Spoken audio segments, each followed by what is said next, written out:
కొరింథీయులకు రాసిన మొదటి పత్రిక మొదటి అధ్యాయం 24వ వచనం.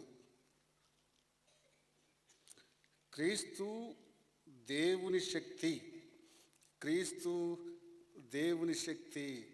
యోహాను సువార్త 14వ అధ్యాయం, యోహాను సువార్త 14:19.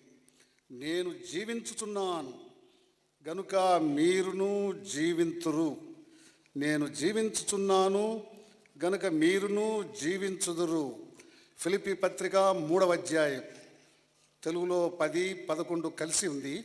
ఫిలిప్పీలకు రాసిన పత్రిక 3వ అధ్యాయం 10-11. ఆయన పునరుద్ధాన బలమును ఎరుగు నిమిత్తము సమస్తమును నష్టపరుచుకొని వాటిని పెంటతో సమానముగా ఎంచుకొనుచున్నాను.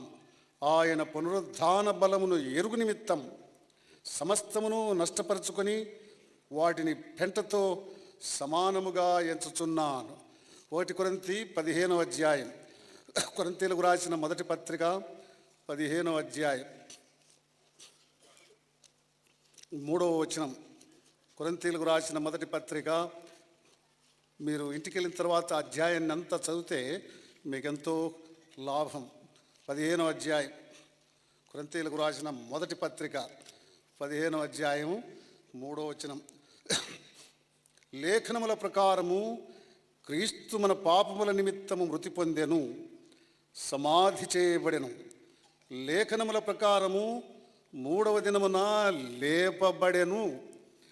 లేఖనముల ప్రకారము 3వ దినమున లేపబడెను. ఏ లేఖనముల ప్రకారము? ఆయన 3వ దినమున లేపబడెను. నాకు ఒక్క లేఖన భాగం కూడా కనపడలేదు, కానీ ఇక్కడ లేఖనముల ప్రకారము అని వ్రాయబడి ఉంది. తరువాత ఆదికాండం 1వ అధ్యాయం, అది నేను చదివి చెప్తాను. ప్రార్థన చేద్దాం. శాశ్వతమైన ప్రేమతో మమ్ములను ప్రేమించుచున్న జీవము కలిగిన పరలోకపు తండ్రి, ప్రభువు అయిన యేసుక్రీస్తు మీ ప్రియమైన కుమారుడు, జగద్రక్షకుడు, మాకు రక్షకుడు, ఆయన మహిమోన్నతమైన నామాన మీకు వేలాది వేల వందనాలు, స్తోత్రాలు చెల్లిస్తూ ఉన్నాం. మీ అనాది సంకల్పాన్ని బట్టి ఈ రాత్రి కూడా ఈ కూడికను మీరు ఏర్పాటు చేసినందుకై మీ ఘనమైన గొప్ప నామమునకు వందనాలు. దేవుని సింహాసనము ఎదుట అసంఖ్యాకములైన దేవదూతల సముఖములో ఈ కూడిక పట్ల మీకుండే గంభీరమైన ఔన్నత్యమైన ఉద్దేశమును బట్టి మీకు స్తోత్రములు, మీకు వందనాలు. ఆ ఉద్దేశాన్ని నెరవేర్చ శక్తి కలిగిన వాడవు, అందుకై మీకు స్తోత్రములు. ఈ రాత్రి మీ సన్నిధిలోనికి మీ ప్రేమ బలవంతముతో మీరు తీసుకొచ్చిన ప్రియులందరిని బట్టి మీకు స్తోత్రములు, మీకు వందనాలు. మేము మానవ మాత్రులం అయినా మా మనస్సుల్లో ఏం పరిగెడుతున్నాయో సర్వజ్ఞుడవైన దేవుడవు, మీరు బాగా ఎరుగుదురు, అందుకై స్తోత్రములు. మా అక్కర్ల ప్రకారం ఈ రాత్రి మమ్మలను మీరు దర్శించమని ప్రార్థిస్తూ ఉన్నాం. మీ ప్రశస్త రక్తములోని విలువలు, దేవుని యొక్క మహత్తరమైన దైవశక్తిని మేము కొంతమట్టుకు గ్రహించి అనుభవించిన వారము కాబట్టి ఈ సాయంకాల సమయాన మా యొక్క బలహీనమైన ఆత్మలను, శరీరములను, ప్రాణములను మీ ప్రశస్త రక్తము ప్రోక్షణ కిందికి మేము తెచ్చుకుంటూ ఉన్నాం. మీ ప్రశస్త రక్తముతో మమ్మల్ని అందరినీ కప్పమని ప్రార్థిస్తూ ఉన్నాం. చదివిన ఈ వాక్య భాగాలు మీవి. పరిశుద్ధ బైబిల్ గ్రంథం దేవుడు మాకు అనుగ్రహించిన ఒక గొప్ప వరం. ఈ వరముతో పాటు మేమెంతో బుద్ధిహీనులమని, జ్ఞానము లేని వారమని సర్వజ్ఞుడైన దేవుడవు మీరు బాగా ఎరిగి పరలోకము నుండి గొప్ప ఉపాధ్యాయుణ్ణి, పరిశుద్ధాత్మను మాకు అనుగ్రహించితిరి. ఆయన దేవుని శక్తి అని మేము పాడుకోగలిగితిమి. ఆయన బోధించును అని, ఆయన తేటగా మాట్లాడును అని వ్రాయబడిన లేఖన భాగాల్ని బట్టి మీకు స్తోత్రములు. మీ స్వరాన్ని వినే చెవిని నాకు మాకు దయచేయండి. యేసు ప్రభువు పేరట ప్రార్థిస్తూ ఉన్నాము తండ్రి, ఆమేన్. మానవులమైన మనమందరం శారీరకంగా బలహీనులం, మానసికంగా కూడా చాలా బలహీనులం, ఆధ్యాత్మికంగా ఎంతో బలహీనులం. దేవుని వాక్యాన్ని చదివినప్పుడు దేవుని స్వరాన్ని వినేంత మటుకు బైబిల్ గ్రంథం చదవటానికి మనకు ఆత్మ బలము, ఆత్మశక్తి అవసరం. మన ప్రార్థనలకు జవాబులు పొందినంతగా ప్రార్థించటానికి మనకు ఆత్మబలము, ఆత్మశక్తి అవసరం. ఆత్మలు రక్షింపబడినంత మటుకు మనం వాక్య పరిచర్య చేయటానికి, సాక్ష్యం ఇవ్వటానికి ఆత్మబలము, ఆత్మశక్తి అవసరం. కానీ మనకి ఇవన్నీ లేవు. అందువల్ల సర్వశక్తి కలిగిన దేవుని సన్నిధిలోనికి వెళ్ళి, ప్రభువా మేము మానవ మాత్రులం, శారీరకంగా బలహీనులం, ఏం చేయాలి? మానసికంగా ఎంతో బలహీనులం, ఏం చేయాలి? ఆధ్యాత్మికంగా అధోగతి పాల్లో ఉన్నాం, ఏం చేయాలి అని కనుక ప్రార్థిస్తే ఆ ప్రభువు మనకిచ్చే జవాబు ఇది: నా కుమారుడా, నా కుమార్తె, నీవు మానవ మాత్రుడవు, మానవ మాత్రురాలవు, అది నాకు బాగా తెలుసు.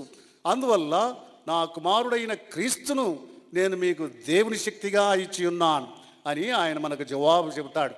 ఆయనలో, ఆయన ద్వారా, ఆయనను బట్టి మనం 8 విధములైన దైవశక్తులను మన జన్మ హక్కుగా మనము అనుభవించవచ్చు.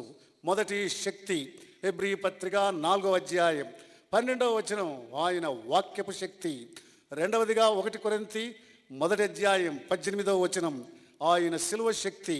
మూడవదిగా ఫిలిప్పీలకు రాసిన పత్రిక 3వ అధ్యాయం తెలుగులో 10-11, ఆయన పునరుద్ధాన శక్తి. నాలుగవదిగా అపోస్తలుల కార్యములు 1వ అధ్యాయం 7వ వచనం, ఆయన పరిశుద్ధాత్మ శక్తి. ఐదవదిగా నెహెమ్యా గ్రంథం 8వ అధ్యాయం 10వ వచనం, ఆయన యందలి ఆనందము, అది దేవుని శక్తి. ఆరవదిగా దానియేలు గ్రంథం 11వ అధ్యాయం 32వ వచనం, ఆయనను ఎరుగుటలో దైవశక్తి. ఏడవదిగా యెషయా గ్రంథం 40వ అధ్యాయం 31వ వచనం, ఆయన ఎదుట కనిపెట్టుటలో దేవుని శక్తి. ఎనిమిదవదిగా ప్రకటన గ్రంథం 12వ అధ్యాయం 11వ వచనం, ఆయన విలువైన రక్తధారలలో ఉండే దైవశక్తి. ఇవి 8 శక్తులు. ఈ 8 శక్తులు దేవుని పిల్లలకు దేవుడిచ్చిన జన్మ హక్కులు. మనము వీటిని అనుభవించుట దేవుని యొక్క ఉద్దేశమై ఉంది. ఈ రాత్రి ఒక శక్తిని గురించి మనం ధ్యానిద్దాం. అదేమిటంటే పునరుద్ధాన శక్తి. పునరుద్ధాన శక్తి. ఈ లోకము ప్రభు అయిన యేసుక్రీస్తు వచ్చెను, ఆయన చనిపోయెను అని నమ్ముతుంది. కానీ ఆయన తిరిగి లేచినాడు అని ఈ లోకము నమ్మదు. కానీ మనము చదివిన ఈ వాక్య భాగాల్లో నేను జీవించుచున్నాను కనుక మీరును జీవించెదరు అని వ్రాయబడి ఉంది. ప్రకటన గ్రంథం 1వ అధ్యాయం 18వ వచనం, నేను మృతుడనైతిని కానీ ఇప్పుడు సజీవుడనై ఉన్నాను. ఇంకా ఆయన మరణించాడు. ఆయన పునరుద్ధాన శక్తి కలిగి మృత్యుంజయుడై సమాధి నుండి 3వ దినమున లేచినాడు. నేను చదివిన వాక్య భాగంలో 1 కొరింథీ 15వ అధ్యాయం 3వ వచనంలో లేఖనముల ప్రకారం ఆయన 3వ దినమున తిరిగి లేచెను అని వ్రాయబడి ఉంది. ఏ లేఖనముల ప్రకారము ఆయన తిరిగి లేచెనో మనకు తెలియదు. కానీ తెలుసుకోవటానికి మనం ప్రయత్నం చెయ్యాలి. సామెతల గ్రంథం 25వ అధ్యాయం 2వ వచనం, సంగతి మరుగు చేయుట దేవునికి ఘనత, సంగతి పరిశోధించుట రాజులకు ఘనత. ప్రకటన గ్రంథం 1వ అధ్యాయం 6వ వచనం ప్రకారము ప్రభువుని ఎరిగిన ప్రతి విశ్వాసి దేవుని దృష్టిలో రాజులు. అట్లానే పరమగీతం 7వ అధ్యాయం 1వ వచనంలో స్త్రీలు రాజకుమారి పుత్రిక అని వ్రాయబడి ఉంది. కాబట్టి దేవుడు దాచి ఉంచిన రహస్యాల్ని మనం వెదకి కనుగొనుట మనకు ఘనత. అలాగైతే ఏ లేఖనముల ప్రకారము ప్రభు 3వ దినమున లేచెను అనేది మనము ధ్యానించాలి, అన్వేషించాలి. అందువల్ల సృష్టికర్త అయిన దేవుని యొక్క 6 దినముల యొక్క సృష్టి కార్యక్రమాన్ని మనము ధ్యానించాలి. అంతా ధ్యానించకపోయినప్పటికీ మొదటి 3 దినముల సృష్టి కార్యక్రమాన్ని గురించి మనము తెలుసుకోగలిగితే ఏ లేఖనముల ప్రకారము ఆయన 3వ దినమున లేచెనో మనము గ్రహించగలం. కాబట్టి ఈ 3 దినముల సృష్టి కార్యక్రమం ఏమిటో చిత్తగించండి. ప్రథమంగా మొదటి దినం యొక్క సృష్టి కార్యక్రమాన్ని ఆయన ఇన్కార్నేషన్ అంటాం. ఆయన అవతారమును గురించి మొదటి దినము మనకు తెలియజేస్తుంది. నేను చెప్పేది చాలా మందికి అర్థం కాకపోవచ్చు, కొంతమందికి బాగా అర్థం కావచ్చు, కొంచెం చదువుకున్న వాళ్ళకు బాగా అర్థం కావచ్చు. కాబట్టి మీకు అర్థమయ్యేట్లు నేను ప్రయత్నం చేస్తాను. 6 దినముల సృష్టి కార్యక్రమంలో మొదటి దినం అది యేసుప్రభు యొక్క ఇన్కార్నేషన్, అంటే ఆయన అవతారమును గురించి వ్రాయబడి ఉంది. ఎలాగా ఆయన అవతారమును గురించి వ్రాయబడి ఉంది? మొదటిదిగా దేవుడు తన ఆత్మను జలములపై అల్లాడింపజేసెను, అది వ్రాయబడి ఉంది. మొదటి దినం నీటిపై దేవుని ఆత్మ అల్లాడుచుండెను అని ఉంది.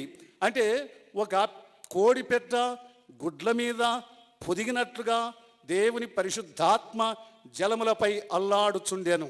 అట్లానే యేసుప్రభు ఈ లోకమునకు నరుడు కాక పూర్వం ఇదే పద్ధతిలో జరిగింది.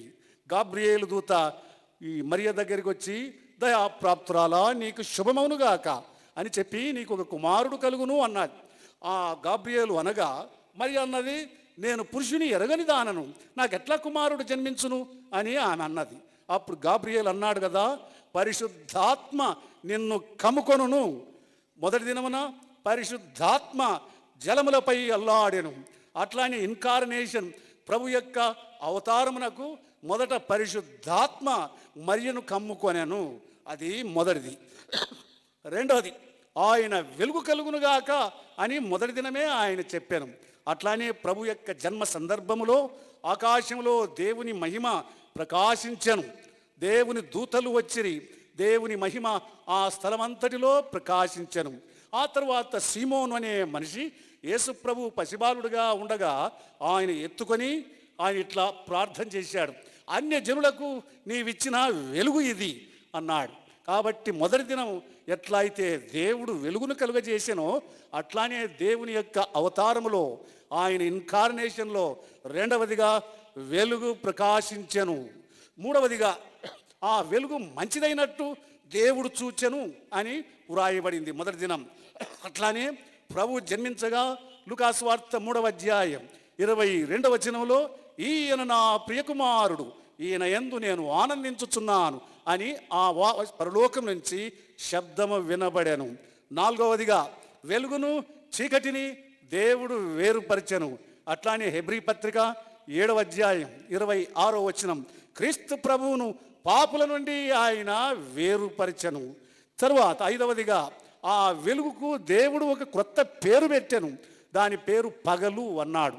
అట్లానే ప్రభు జన్మించక పూర్వమే యెషయా గ్రంథము 49వ అధ్యాయం 1వ వచనం ప్రకారము ఒక క్రొత్త పేరును ఆయనకి ఇచ్చాను. ఆ పేరు మత్తయి 1:22-23 ప్రకారము యేసు అని చెప్పబడింది. ఇది 5 సంగతులు జరిగాయి మొదటి దినం. ఈ 5 సంగతులు ప్రభు అయిన యేసుక్రీస్తు వారి యొక్క అవతారమునకు, ఇన్కార్నేషన్కు సంబంధించినవి. అంతవరకు అర్థమైందా అండి? అర్థం కాకుంటే మర్చిపోండి, అంతకంటే బాగా చెప్పలేను నేను. అంటే ప్రయత్నం చేశాను మీకు అర్థం చేయడానికి. అది మొదటి దినం. రెండవ దినం ఏం జరిగింది?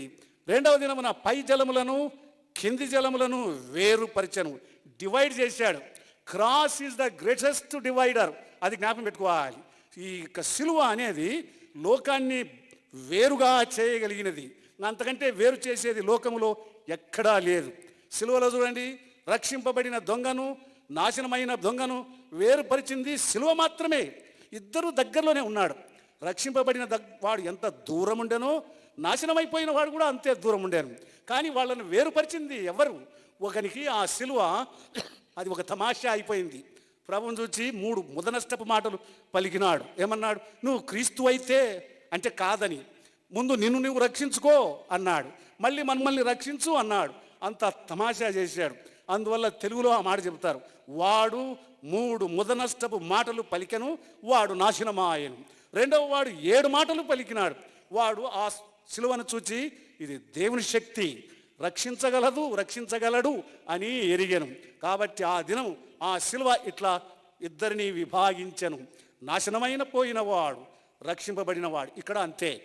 మీరు ఎంతమంది వచ్చారు, మిమ్మల్ని డివైడ్ చేయగలిగింది ఒకటి, అది క్రీస్తు సిలువ. మీరు ప్రభువును కనుక నమ్ముకుంటే మీరు రక్షింపబడిన వారు. నమ్మకపోయి ఆ డోర్లో నుంచి వెళ్ళిపోతే నాశనమైన పోయినవారు. మిమ్మల్ని వేరుపరిచింది ఎవరు? నేను కాదు, ఇక్కడ కూర్చున్న సహోదరులు కాదు, సిలువ మిమ్ములను వేరుపరిచను. అందువల్ల రెండవ దినం పై జలములను కింది జలములను దేవుడు వేరుపరిచను. జలములు అంటూనే ప్రకటన గ్రంథం 17వ అధ్యాయం 15వ వచనంలో జలములు అనగా మనుష్యులు అని, జలములు అనగా లోకంలో ఉండేవాళ్ళను. కాబట్టి వేరుపరిచినది సిలువ మాత్రమే. అది జ్ఞాపకం ఉంచుకోవాలి. అది రెండవ దినం. రెండవ దినం మనకేం చెప్తుంది? ప్రభు అయిన యేసుక్రీస్తు సిలువలో ఆయన మరణించను. ఆ సిలువ లోకమును 2 భాగాలుగా చేసింది. ఎవరైతే ఆయన నమ్ముతురో ఆ సిలువ దేవుని శక్తి, ఎవరైతే నమ్మరో ఆ శిలువ ద్వారా వాళ్ళు నిత్య నరకాగ్నికి పాలవుతారు. అది రెండవ దినం జరిగింది. ఇక మూడవ దినమున దేవుడు మహాజలరాశుల్లో ఉండే భూమిని ఆరిన నేలగా పైకి తీశాను. అది మూడవ దినం జరిగింది. సముద్రగాధములో భూమి ఉంది. ఎన్ని వేల సంవత్సరాలు, ఎన్ని మిలియన్ల సంవత్సరాలు ఆ భూమి నీళ్ళలో ఉండేనే ఏ నరునికి తెలియదు. కానీ ఆ మూడవ దినమున ఆ సర్వజ్ఞుడైన దేవుడు ఆ జలరాశులలో మునిగిపోయిన భూమిని పైకి తేలగొట్టిన తర్వాత భూమిలో నుంచి చెట్లు మొలిచినాయి, భూమిలో చిగురించినాయి, భూమిలో పుష్పించినాయి, భూమిలో ఫలించినాయి. అది పునరుద్ధానపు శక్తి అంటే. అట్లానే యేసుప్రభు ఆ భూమిలో 3 దినములు ఉండేను. 3 దినములు ఉన్నాడు. బైబిల్ గ్రంథం ప్రకారం అపోస్తుల కార్యములు 2వ అధ్యాయం 24వ వచనం, మరణము ఆయన్ని బంధించలేకపోయింది. ఆయన మరణాన్ని ఆయన జయించినవాడు కాబట్టి 3వ దినమున మృత్యుంజయుడై లేచెను. ఓ లోకమా, నువ్వు యేసు ప్రభువు చనిపోయినాడని నమ్ముతావు, కానీ ఆయన లేచినాడు అని నువ్వు నమ్మవు. కానీ దేవుని లేఖనముల ప్రకారం, ఏ లేఖనముల ప్రకారం? ఆరంభంలోనే దేవుని సృష్టి కార్యక్రమంలోనే 3వ దినంలోనే మనకు లేఖనాలు తెలియజేస్తున్నాయి. ఏమని? ఆయన మృత్యుంజయుడు అని. ఎప్పుడో ఆరంభంలో లేఖనములు మనకు స్పష్టంగా తెలియచేసను. 3వ దినమున ఆయన మృత్యుంజయుడై లేచెను. కాబట్టి లోకము నమ్మాలి. లోకమా నువ్వు నమ్మవు. ఆయన వచ్చెను, చనిపోయెను అని నమ్ముతుంది లోకం. కానీ తిరిగి లేచినాడు అని నమ్మరు. ఎవరైతే ఆ ప్రభు తిరిగి లేచినాడు అని నమ్మరో వారి యొక్క విశ్వాసం అది భ్రష్టమైంది. వారి పాపములలోనే వారు మరణించెదరు అని వ్రాయబడి ఉంది. అది 3వ దినం. అర్థమైందా అండి? అర్థం కాకపోయినా అంతకంటే బాగా చెప్పలేను నేను.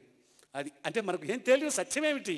లేఖనముల ప్రకారం ఆరంభంలోనే ప్రభు యొక్క పునరుద్ధాన శక్తిని గురించి వ్రాయబడి ఉంది. అది మనం తెలుసుకోవాలి. ప్రభు ఈ లోకానికి వచ్చి మానవుల రక్షణార్థమై శ్రమను అనుభవించి శిలువలో మరణించి సమాధి చేయబడెను. సమాధి చేయబడినప్పుడు లోకం ఆయన లేచినాడు అని నమ్మకుండా చేయడానికై 4 శక్తులను వాడు ఆ సమాధి చుట్టూ ఉంచినాడు. మొదటి శక్తి సివిల్ పవర్ అంటారు. అంటే రోమా రాజ్య సీల్ ముద్ర ఆ సమాధిపై వేసినారు. ఎందుకు సమాధిపై ముద్ర వేయాలి? ఆ శరీరం బయటికి రాకూడదు. అందుకు ఆ శరీరాన్ని కాపాడటానికై ఆ ముద్రను వేసిరి. అది మొదటి పవర్. రెండవ పవర్ మిలిటరీ పవర్ అంటారు.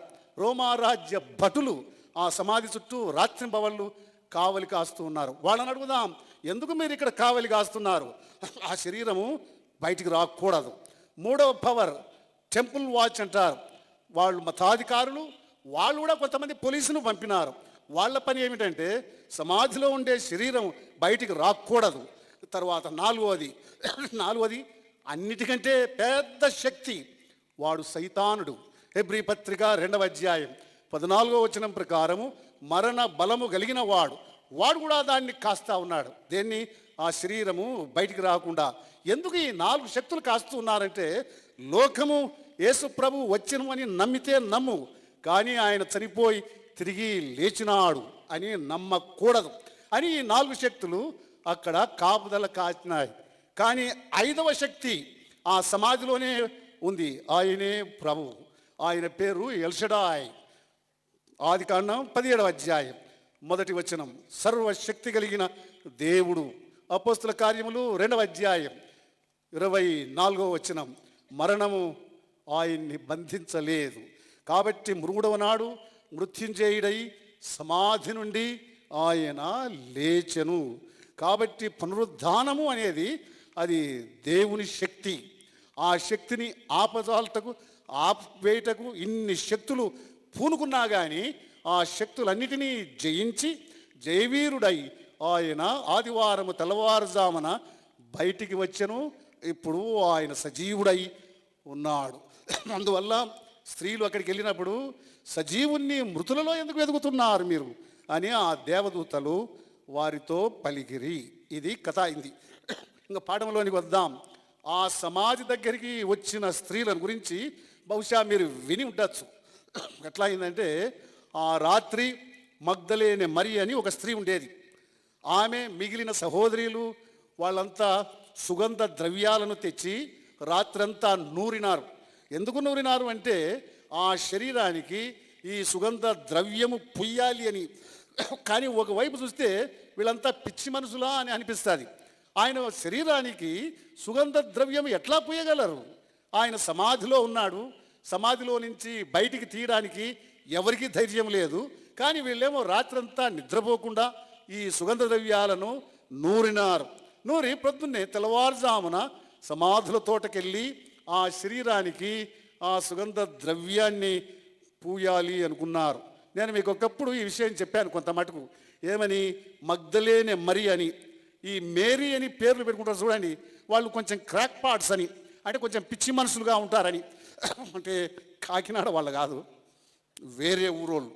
కాకినాడ వాళ్ళు అంటే మీకు కోపం, ఎంతమంది మేరీలు ఉన్నారో ఇక్కడ. కానీ మరియా మేరీ అనేవాళ్ళు కొంచెం పిచ్చి పనులు చేస్తూనే ఉంటారు. కాబట్టి ఈమె కూడా అట్లానే చేసింది. ఒకవేళ నేను వాళ్లకు పక్కండే నైబర్గా ఉంటే ఆమె దగ్గరికి పోయి అడిగింది, సిస్టర్ మరియమ్మ గారు ఏం రాత్రంతా మేల్కొనే ఉన్నారంటే, అవునండి బ్రదర్, సుగంధ ద్రవ్యాలు నూరుతా ఉన్నాం. ఎందుకు తల్లి అని అడిగింది. ఆ శరీరానికి పుయ్యాలి. ఎక్కడుంది ఆ శరీరం? సమాధిలో ఉంది.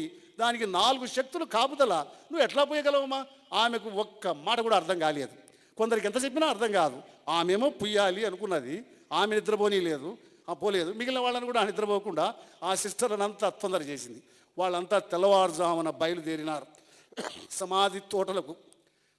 అసలు సమాధుల తోటల్లో తెల్లవారుజామున ఎవరు నడవరు, ఎందుకంటే దయ్యాలు ఉంటాయని పాటలు పాడుతూ వెళ్తారు. ఈమె పాట పాడిందో లేదో నాకు తెలియదు. మిగిలిన సిస్టర్లను తీసుకెళ్తే అక్కడికి పోయే లోపల సమాధిపై బండ లేదు. బండ లేకపోతేనే మిగిలిన సిస్టర్లను అక్కడనే నిలబెట్టి ఈమె పరిగెడుతూ వెళ్ళిపోయింది. ఎక్కడికి వెళ్ళిపోయింది? సీమోను పేతురుకు, యోహానుకు ఆ విషయం చెప్పడానికి. ఏ విషయం చెప్పడానికి? ఆయన శరీరమును ఎవరో ఎత్తుకొని పోయిరి అని అది చెప్పడానికి పరిగెత్తింది. అప్పుడు వాళ్ళకు పోయి చెప్పే లోపల ఈ మిగిలిన సిస్టర్లు అక్కడే ఉన్నారు, ఆడవాళ్ళు. వాళ్లకు దేవదూతలు 2 కనపడ్డారు. వాళ్ళు అడిగారు, ఏం చూస్తున్నారు ఇక్కడ అని. అప్పుడు వాళ్లకు సంభాషణ మీరు ఎరుగుదురు. వాళ్ళు అన్నారు, ఆయన వాగ్దానము చేసినట్లు. ఎప్పుడు వాగ్దానం చేశాడు? యేసు ప్రభు చనిపోయి తిరిగి లేస్తానని ఎన్ని పర్యాయాలు చెప్పాడు వీళ్ళకు. ఉదాహరణంగా మత్తయి సువార్త 16వ అధ్యాయం 21వ వచనం, మత్తయి సువార్త 17వ అధ్యాయం 23వ వచనం, మత్తయి సువార్త 20వ అధ్యాయం 19వ వచనం, మత్తయి సువార్త 26వ అధ్యాయం 32వ వచనం, మత్తయి సువార్త ఆఖరి అధ్యాయం 62, 63. ఇన్ని పర్యాయాలు చెప్పాడు నేను చనిపోతాను తిరిగి లేస్తాను అని. కానీ వాళ్ళు ఆ మాట నమ్మనే లేదు. అంత చెప్పినా నమ్మలేదంటే మనం కూడా దేవుని మాటలు చాలా పర్యాయాలు నమ్మం. వాళ్ళు నమ్మలేదు. అందుకని అక్కడికి వెళ్ళి ఆ ప్రభు కొరకు వాళ్ళు చూస్తూ ఉంటే దేవదూతలు అన్నారు కదా, ఆయన లేస్తానని చెప్పాడు కదా, ఆయన లేచినాడు. గలిలయలో ఆయన శిష్యుల్ని ఆయన సంధిస్తానన్నాడు. కాబట్టి మీరు పోయి ఆయన శిష్యులకు చెప్పండి ఆయన లేచినాడు అని ఆ దేవదూతలు చెప్పారు. చెప్తూనే వాళ్ళు అక్కడి నుంచి వెళ్ళిపోతూ ఉన్నారు. వాళ్ళు అట్లా వెళ్తూ ఉంటే పరిగెత్తుకుంటూ యోహాను ముందుకు వచ్చాడు. యోహాను పేతురు కంటే యవనస్తుడు, అందువల్ల పరిగెడుతూ ఆ సమాధుల తోటలోకి వచ్చాడు. ఆయన వెనుక సీమోని పేతురు కూడా వచ్చాడు.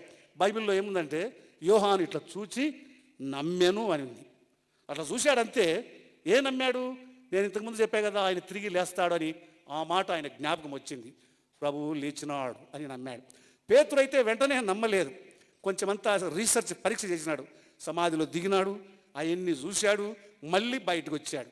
బయటకు వచ్చి వీళ్ళిద్దరు కలిసి మళ్ళీ వెళ్ళిపోయారు. వెళ్ళిపోయిన తర్వాత మగ్దలేనే మరియ పరిగెడుతూ రాలేకపోయింది. మళ్ళీ ఆమె అక్కడికి వచ్చింది. ఆమె వచ్చే లోపల ఆ మిగిలిన ఆడవాళ్ళు లేరు, సీమోను పేతురు లేడు, యోహాను లేడు. ఆ సమాధి దగ్గర నిలబడి ఏడుస్తూ ఉంది. అప్పుడు యేసుప్రభు ఆమెను కనబడి, అమ్మా ఎందుకు ఏడుస్తున్నావు, ఎవరిని వెతుకుతున్నావు అని అన్నారు. అప్పుడు ఆయన తోటమాలి అని అనుకొని, ఇది యోహాను సువార్త 20వ అధ్యాయంలో ఉంది, నువ్వు ఒకవేళ ఆయన తీసుకొని ఎక్కడైనా దాచిపెట్టినావేమో నాకు చెప్పు, నేను మోసుకొని పోతానన్నది. ఎట్లన్నది చూడండి. అంత పురుషుణ్ణి మగ్దలేనే మరియ ఎట్లా మోసుకొని పోగలదు? ఆమె ఆ మాట అనే లోపల ప్రభు హృదయం అట్లే కరిగిపోయి ఉండొచ్చు. నన్ను మోసుకుపోయి ఒక మూలన పెట్టి ఆరాధించాలనుకునింది ఈ స్త్రీ, నా పట్ల ఈమెకి ఎంత ప్రేమ ఉందని మరియా అనేసినాడు. అనే లోపల ఆయన ప్రభు అని ఆమె గ్రహించి ఆయన పాదాల మీద పడింది. పడితే ఆయన ఇటు జరిగినాడు, ముట్టనేయలేదు. ఆయన అన్నాడు, నన్ను ముట్టరాదు, ఇంకా నేను తండ్రి దగ్గరికి వెళ్ళలేదు అని ఆమె జరిగిపోయాడు. కానీ ఈ విషయం శిష్యులకు తెలియచేయి, నా సహోదరులకు అని చెప్పాడు. అప్పుడు మరియ కూడా వెళ్ళిపోయింది. అది అక్కడ జరిగిన ఆ ఈస్టర్ రోజు జరిగిన విషయం. తర్వాత ఈ స్త్రీలు వెళ్తూ ఉండగా ప్రభువు వారికి ప్రత్యక్షమాయను. వారు ఆయన పాదాలు పట్టి ఆయనకు మ్రొక్కిరి.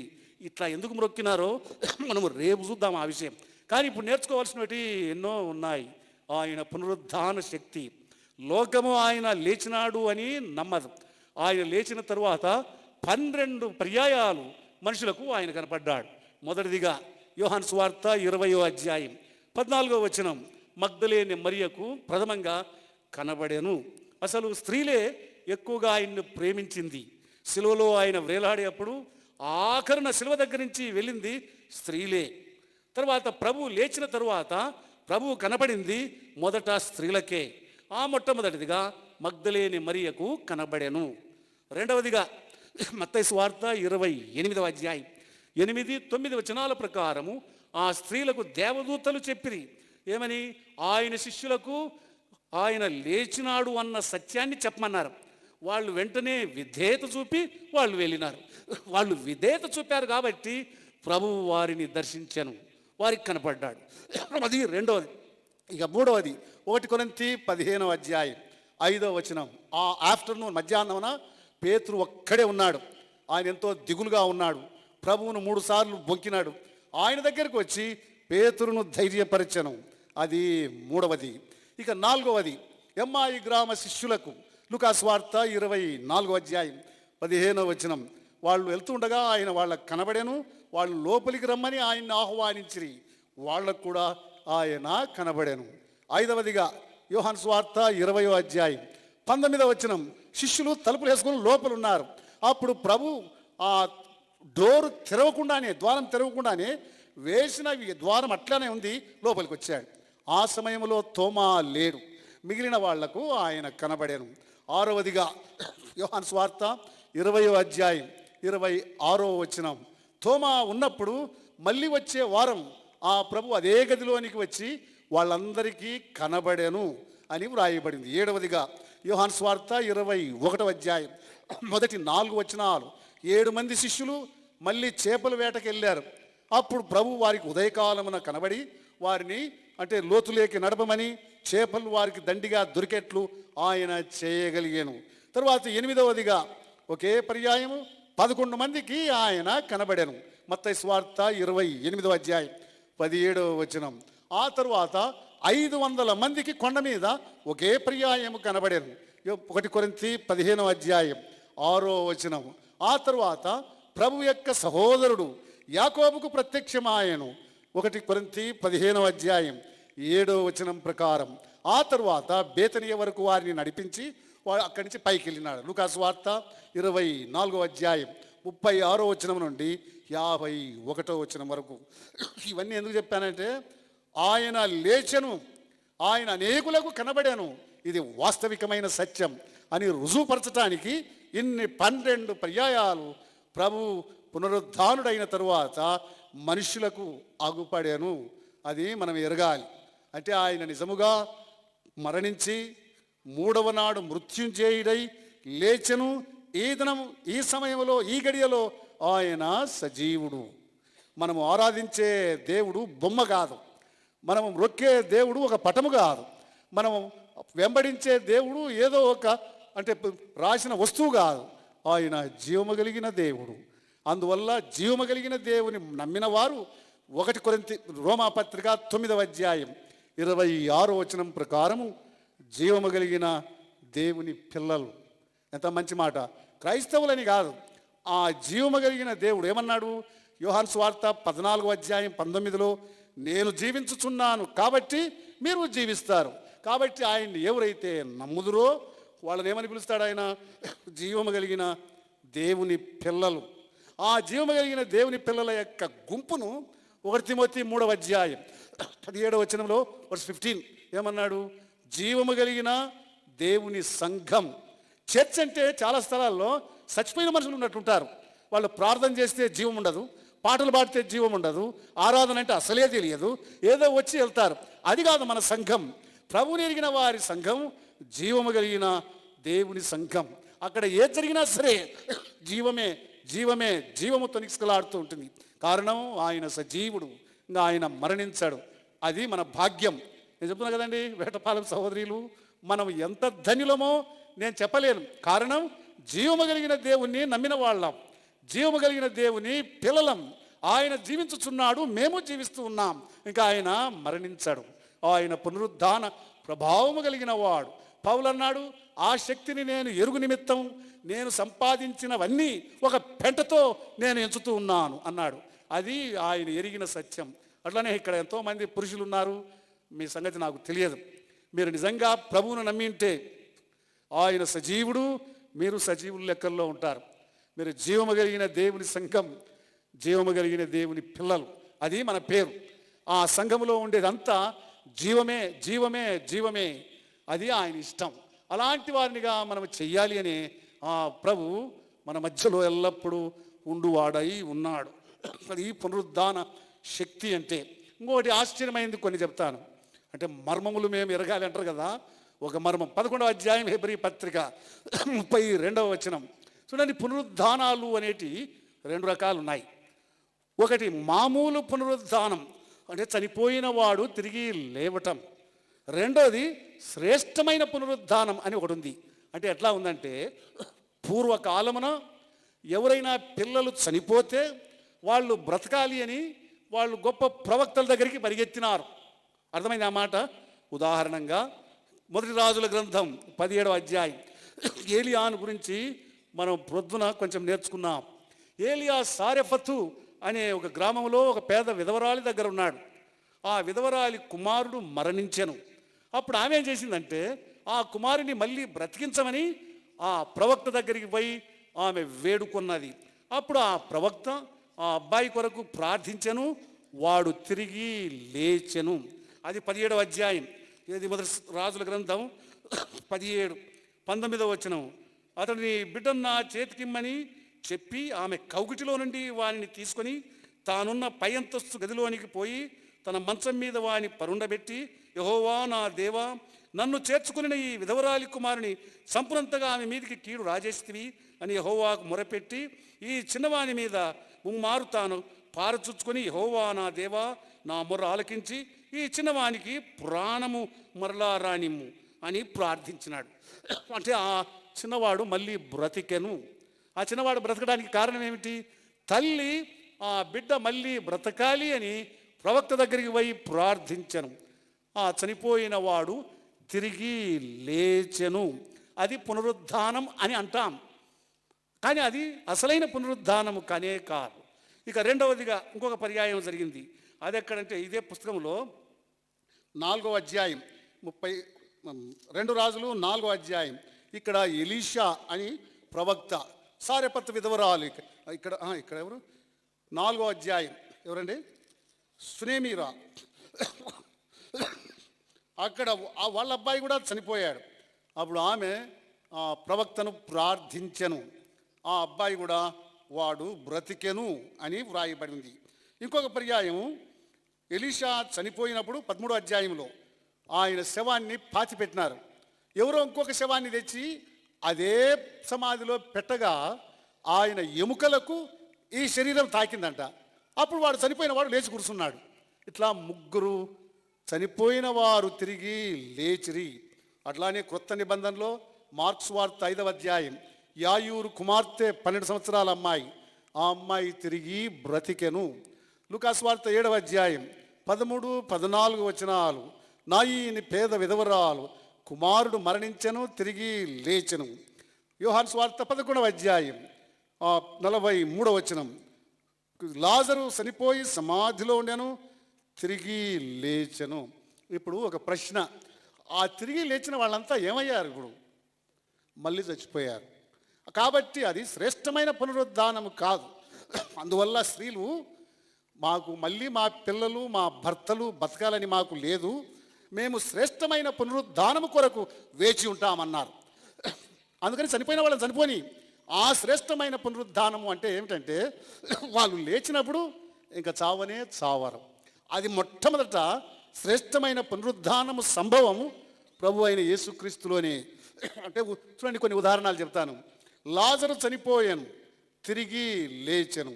లాజరు లేచినప్పుడు ఏ బట్టలు లాజరుకు చుట్టినారో ఆ బట్టలతోనే లేచినాడు. ఏ రుమాలు ఆ మనిషికి కట్టినారో అదే రుమాలతో లేచెను. కానీ ప్రభువు లేచినప్పుడు అట్లా లేలేదు. ప్రభువు లేచెను, ఆయనకు చుట్టిన నారబట్టలన్నీ ఆ సమాధిలోనే పడిపోయాయి. ఒక్కటి కూడా మనుషులు కట్టినోటి ఆయనకు లేనే లేవు. అది శ్రేష్టమైన పునరుద్ధానం. అంటే ఇప్పుడు చూడండి, ప్రభు వస్తాడు అనుకోండి, కొంతమందికి బంగారు చైన్లు, కాళ్లకు ఏమేమో చైన్లు ఇవన్నీ ఉంటాయి. ప్రభు వచ్చినప్పుడు ఒక్కటి కూడా మీ మీద ఉండదు, అన్నీ పడిపోతాయి, ప్రతి ఒక్కటి పడిపోతాయి. అందుకని ముక్కుకు కొంతమంది అప్పుడే గర్భగుడిలో నుంచి వచ్చినట్టు వస్తారు ఆడవాళ్ళు. ఎంత బంగారు వేసుకొని వస్తారంటే, అంటే మాకు ఎంత బంగారం ఉందో చూడండి అని. వాళ్ళు వచ్చేది చూపడానికే, నాకు తెలుసు వాళ్ళు వచ్చేది. అంటే ఇక్కడ వాళ్ళు కాదు, చాలా స్థలాల్లో అంత బంగారు ఎందుకు వేసుకొని వస్తారంటే మమ్మల్ని చూడండి మేము ఎంత షావుకారులమో అని. కానీ ప్రభువు నమ్మిన బిడ్డలైతే ఆ బంగారులో అంత కూడా నీ మీద ఉండదు, అంత కింద పడిపోవడమే. అంటే శ్రేష్టమైన పునరుద్ధానములో ప్రభు మనకు మహిమ వస్త్రాలను ఇస్తాడు. ప్రభు వస్త్రాలన్నీ అక్కడికి పోయాయి, కానీ ఆయన నేకెడ్గా లేడు, ఆయనకు మహిమ వస్త్రము ఉండేది. కాబట్టి మహిమ వస్త్రాన్ని మనము కలిగి ఉంటాం.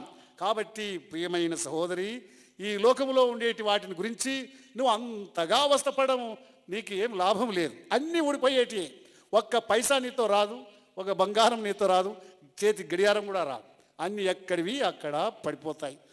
నేను మీకు ఒకసారి చెప్పాను, హైదరాబాద్లో ఇట్లానే మాట్లాడుతూ ఉంటే ఆఖరి రోజు ఒక ఆయన వచ్చి, అన్నా ఇట్లాంటి సంగతులు మాకు ఎవ్వరూ చెప్పరు, ప్రతి సంవత్సరం మీరు రావాలి మా దగ్గరికి అన్నాడు. నేను చెప్పాను, ఎందుక ప్రభు వస్తా అన్నాడు, ఇంకా ప్రభు వస్తే నేను రోజు సంవత్సరం ఎందుకు వచ్చేది, వెళ్ళిపోతాం కదా అంటే, వెళ్ళిపోయే వాళ్ళని వెళ్ళిపోయి లేనా, మీరు మాత్రం ప్రతి సంవత్సరం రా అన్నాడు. అంటే ఆయన పోడంట, నన్ను పోవద్దంట, నువ్వు మాత్రం సంవత్సరం కనపడము అంటాడు. అట్లా ఇంకోసారి న్యూయార్క్ పట్టణంలో నేను వాక్యం చెప్తుంటే ఒక అమెరికన్ సిస్టర్ లేడీ వచ్చి ఆమె అన్నది, బ్రదర్ జాన్ గారు నాకు ఒక ప్రశ్న ఉంది. ఆమె మీటింగ్కు షార్ట్స్ అంటే నిక్కర్లతో వచ్చింది. అంటే అక్కడ నిక్కర్లతో కూడా వస్తారు, వాళ్ళకేం అది సిగ్గుగా ఉండదు. ఆమె అన్నది, సడన్గా ఇప్పుడు ప్రభు వస్తాడు అనుకోండి, ప్రభువుని నేను అడుగుతా, ప్రభు కొంచెం ఇది మార్చుకొని వచ్చినంత వరకు టైం ఏంటి, ఇస్తాడా ఇవ్వడా టైము అని అడిగింది. అది చాలా ప్రాముఖ్యమైన ప్రశ్నే. నేను చెప్పినా, ప్రభు ఏమి ఇవ్వడు, నీ షార్ట్స్ కూడా కింద పడిపోతాయి. ప్రభు వస్తే వేరే డ్రెస్ వస్తుందమ్మా నీకు, ఆయన మహిమ వస్త్రాలు నీకు కప్పుతాడు. అది శ్రేష్టమైన పునరుద్ధానం. అంటే శ్రేష్టమైన పునరుద్ధానంలో మళ్ళీ మరణం అనేది లేదు, పాత వస్త్రాలు అనేటివి ఉండవు, పాతవి ఏవే కానీ ఉండవు. అవి పునరుద్ధాన శక్తి వలన ఆయనలాగా మనం అవుతాం, ఆయన వలే మనం ఉంటామంట. ఎట్లుంటామో తెలియదు, మనం ఏం బాగలేం, ఈ లోకంలో మనకు అందం లేదు. కానీ ఆయన వచ్చినప్పుడు ఆయన ఎంత అందంగా కనపడతాడో మనం కూడా అంత అందంగా కనపడతాం. తర్వాత ఆయనకి ఎలాంటి శక్తి ఉందో చూడండి. నేను చెప్పేటి ఫిలాసఫీ మాదిరి, వేదాంతం మాదిరి మీకు వినపడచ్చు, అక్షరాల సత్యం నేను చెప్పేటి. కారణం దేవుని మాటల ప్రకారం ఆయన వలే మీరుంటారు, ఆయన వలే మీరుంటారు, ఆయన వలే నేనుంటాను. అంటే ఎట్లా ఉండగలం? ఆయన చూడండి, తలుపులు వేసినప్పుడు తలుపులు తీయకుండానే లోపలికి వచ్చాడు. వాళ్ళు అనుకున్నారు ఇది భూతమని. ఆయన అన్నాడు, వచ్చి నన్ను ముట్టుకోండి అన్నాడు. మీ దగ్గర ఏమైనా తినేది ఉందా అంటే చేపలు తేనె ఇస్తే తిన్నాడు కూడా. మనం కూడా ఇష్టం ఉంటే తినచ్చు, ఇష్టం లేకపోతే తినాల్సిన అవసరం లేదు. తర్వాత ఇట్లా రొట్టెలు విరిచి ఇట్లా చేతికిచ్చే లోపల వాళ్ళకి అవి కనపడ్డాయి, అంతలో మాయమైనాడు. మనం కూడా అంతలో మాయం కాగలం, ఈ రూఫ్లో నుంచి అవతలికి వెళ్ళిపోగలం, మళ్ళీ రాగలం, నక్షత్రాలను దాటిపోగలము. అంటే ఎక్కడికో స్పేస్ అంతా తిరిగి రాగలం. ఇది తమాషగా ఉన్నట్టు ఉన్నా కానీ ఇది గిన జరగకపోతే దేవుడు అబద్ధికుడు, అన్ని మనల్ని మోసం చేయడానికి ఇవన్నీ చెప్పాడు. ఆయన అబద్ధమాడడు. హెబ్రీ పత్రిక 6వ అధ్యాయం 18వ వచనంలో, it is impossible unto God to tell a లై, అబద్ధాలు చెప్పాడు.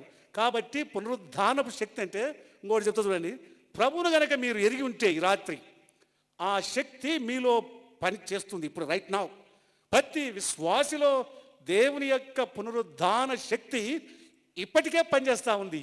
ఆయన వచ్చినప్పుడు ఆ శక్తి ఫుల్లీ మేనిఫెస్ట్ అవుతుంది, పైకి అట్లానే వెళ్ళిపోగలం. అంటే ఎంత ఆశ్చర్యం! రాకెట్లు వెళ్ళజాలని స్థలములలోనికి మనం వెళ్ళగలం, దేవదూతలను దాటి అవతలికి వెళ్ళగలం, పరలోకానికి వెళ్ళగలం, గొప్ప గొప్ప దైవజనులను చూడగలము, వాళ్లతో సహవసించగలం, దేవదూతలతో మాట్లాడగలం.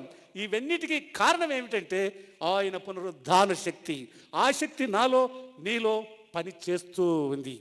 అందువల్ల ఆయన అన్నాడు, నీ పునరుద్ధానపు శక్తి కొరకై ఈ సమస్తమును పెట్టుతో ఎంచుకుంటున్నాను అని అన్నాడు. కాబట్టి ప్రియమైన సహోదరి, యేసు ప్రభువు నమ్ముకుంటే ఇవన్నీ నీ భాగ్యం అవుతాయి. ఆయన నమ్మని పక్షంలో నువ్వు అంటే ఎంత అవస్థ, ట్రాజిడీ అంటామే, అంతకంటే విచారమైన సంగతి లేదు. బహుశా దేవుడు ఇక్కడికి మిమ్మల్ని తీసుకురావడానికి కారణము అదే ఉండవచ్చు. ఏది? సత్యాన్ని మీరు ఎరగాలి అని దేవుడు మిమ్మల్ని తెచ్చాడు. ఈ సత్యాన్ని మీరు ఎరగాలని ఆయన దాసులకు ఈ మీటింగులు పెట్టాలని ప్రేరేపణ అనుగ్రహించినాడు. కాబట్టి ఆయన ఉద్దేశము నెరవేరును. కాబట్టి కానీ మీరు నిర్లక్ష్యం కనుక చేస్తే ఎలాగా తప్పించుకోగలరు? ఆయన యొక్క పునరుద్ధానపు శక్తి మన తలంపులను కంట్రోల్ చేయగలదట. చూడండి, తలంపు అనేది కనబడదు. తలంపులు అనేది మనం బరువు వేయి చేయలేం, ఎంత బరువో. కానీ తలంపులు they are real, they are powerful. తలంపులు అనేటివి నిజమైనవి, అవి పవర్ఫుల్. అందుకని ఇట్లా చెప్తారు, if you sow a thought, ఒక తలంపును విత్తనం వలె విత్తినట్లయితే యాక్షన్ను కోస్తామట. ఒక యాక్షన్ కనుక నీవు విత్తినట్లయితే నువ్వేం చేస్తావు? ఒక హ్యాబిట్ను కోస్తావట. ఒక హ్యాబిట్ను నువ్వు విత్తినట్లయితే నువ్వు ఒక క్యారెక్టర్ను కోస్తావు. ఒక క్యారెక్టర్ని విత్తినట్లయితే నీ డెస్టినీ నువ్వు కోస్తావు. కాబట్టి తలంపులు అవి నిజమైనవి, పవర్ఫుల్. వాటిని కంట్రోల్ చేయడం మనకి ఎలాగా?